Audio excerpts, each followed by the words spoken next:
So the next interpellator is Congressman Caraps Paduano. Thank you, Chairman.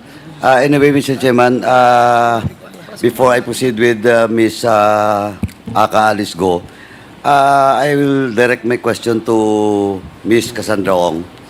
Ms. Cassandra, during the previous hearing, when you were asked by the members of this committee about your educational attainment, sabi mo po nag-ALS ka, di ba? Yung nag-ALS ka, tama? Opo. Anong taon yun nag-ALS ka? Huwag mo sabihin na you double check naman. Pwede ba makalimutan mo kung nag-ALS ka, wala? At saka anong taon? 2016? 2016? Hindi ko po sigurado kung ano yung exact year. 2017. How old are you now? 24 po. Oh, that is 8 years ago. So, you're 16 years old the time na nag-ALS ka? Around 16, 17 yata. Okay. What school? I forgot na, Mr. Chair. Oh, Public school po siya. ha? Public school Anong po. school nga? Hindi ko po... Ay, Mr. Chairman, maalala. again, Cassandra Ong is lying.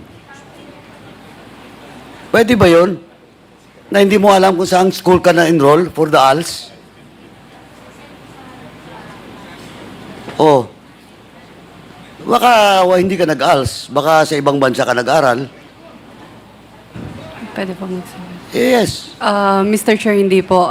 Nag-ALS po ako. It's parang ilang beses lang po ako pumasok. Pero around like sa... Sabi mo, nag-ALS ka, tapos ngayon, ilang beses ka lang pumasok. Tinatanong kita ngayon kung anong school. Ay, bakit incriminating ba yung tanong ko? Hindi po, Mr. Oh. Chair. Hindi ko lang po sigurado kung ano ang pangalan ng school. Ay, pwede ba yun? You're lying. You're lying, Ms. Cassandra Ong. Remember, you're now cited, previously you're cited in contempt, and I will once again cite you in contempt for lying. Hindi mo alam school? Kasi alam ko na hindi mo sasagutin kasi next question is, papakuha ko yung record mo kaagad-agad. Alam mo na yun, kaya hindi mo sasagutin. Oh, Hindi po, Mr. Chair. Hindi ko lang po talaga matandaan. hindi nga eh. Kahit sinong tanungin mo dito, Mr. alam Chair. nila kung saan sila nag-elementary, saan sila nag-high school, saan sila nag-aral. Mr. Chair, Yes, Chairman Akop. with your indulgence,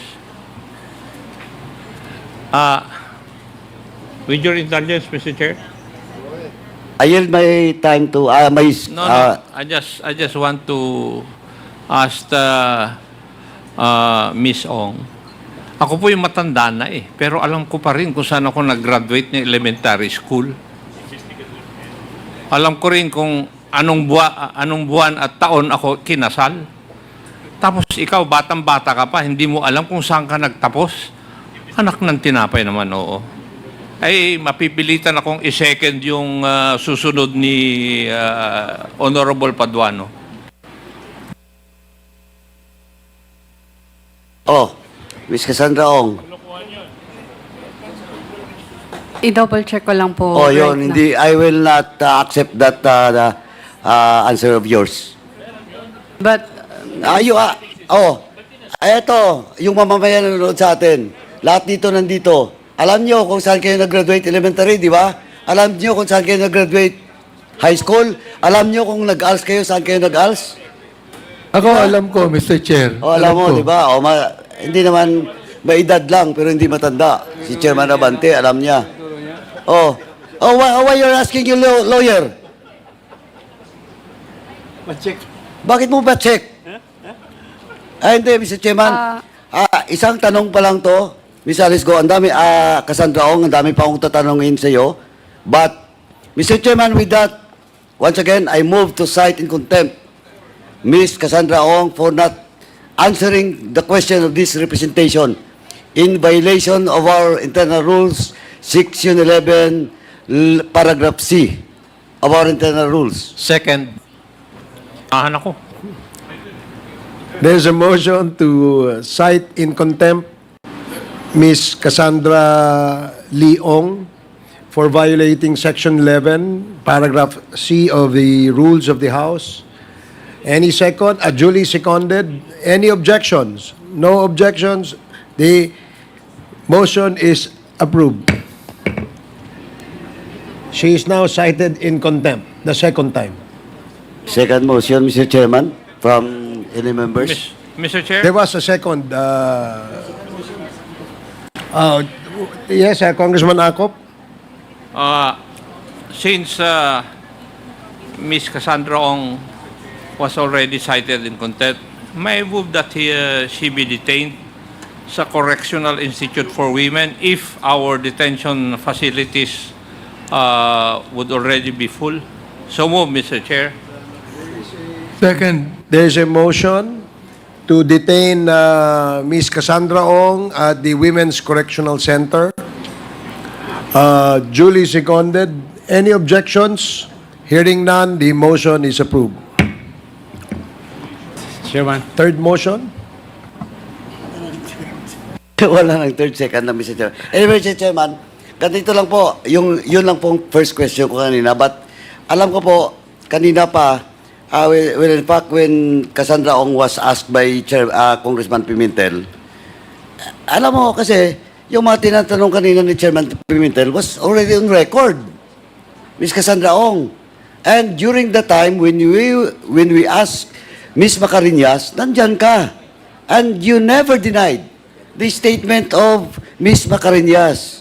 Ang gusto lang po ni Congressman Pimentel na ulitin if you are cooperating or you're still lying. Now, Mr. Chairman, I would just like to ask, but of course, hindi na ito sasagutin ni Ms. Cassandra Ong. Mr. Chairman, is the Deputy City Prosecutor that filed the case against Cassandra Ong and the DOJ Banban Composite Team is present?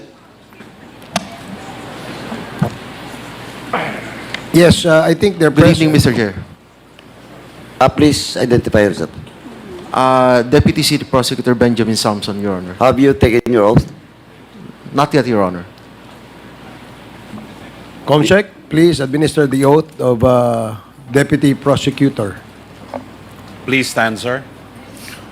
Yes, and please raise your right hand. Do you solemnly swear to tell the truth, the whole truth, and nothing but the truth in this congressional inquiry? Thank you. Thank you, Mr. Chairman. Anyway, sir, ganito po, attorney. Kung nasusundan niyo po yung mga tanong ng mga kasama namin dito kanina, addressed to Ms. Cassandra Ong, he was asked about question of some financial matters, particularly the Whirlwind investment that was asked by Doro Nawal Flores. And she was also asked by Congressman Adjong kanina with regards to the payments and the sublease agreement and payments with regards to Whirlwind and Lucky South 999. And the answer of Cassandra Ong is she invoked her right to serve incrimination. Now, question. Kasi daw, there is a case now with regards to money laundering. Now, tanong ko po, is Cassandra Ong has a case as of now that was filed by the prosecutor or the DOJ with regards to financial matters on Whirlwind and Lucky South 999? First, I need to clarify, Mr. Chair. There is a pending case for money laundering against Guo Ping, which includes Cassandra Ong as respondent. But it was filed by the NBI, AMLC, and PAOK. It's now pending preliminary investigation before the Department of Justice. In relation to what pogo? Based on the complaint filed by the three complainants, Your Honor, there was a link made between Bamban and Porac Pogo operations. So that transaction involving Cassandra Ong is not necessarily connected to the Porac operation, but because of the conspiratorial acts between Bamban and Porac operations. But to be specific, there is no case with regards to Whirlwind and Lucky South 999. There is one, Your Honor, the qualified trafficking in No, persons. yung question of money laundering.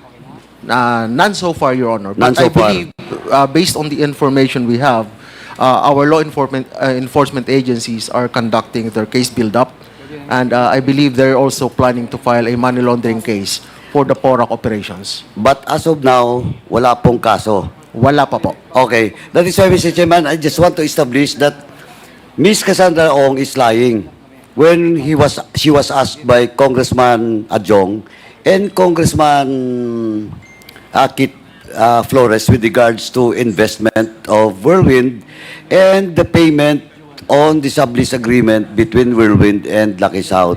So again, I'd like to establish, to reiterate that on that issue, Ms. Cassandra Ong, again, is lying. Because walang kaso with regards to money laundering doon sa Whirlwind and doon sa Lucky South. And sabi nga ni attorney, they're contemplating, may case build up pa, and they're contemplating to file a case. Money laundering case against Cassandra Ong on that matter. Tama po. Correct, Your Honor. So at present, it remains speculative with respect to the actual transactions that will be included in that complaint.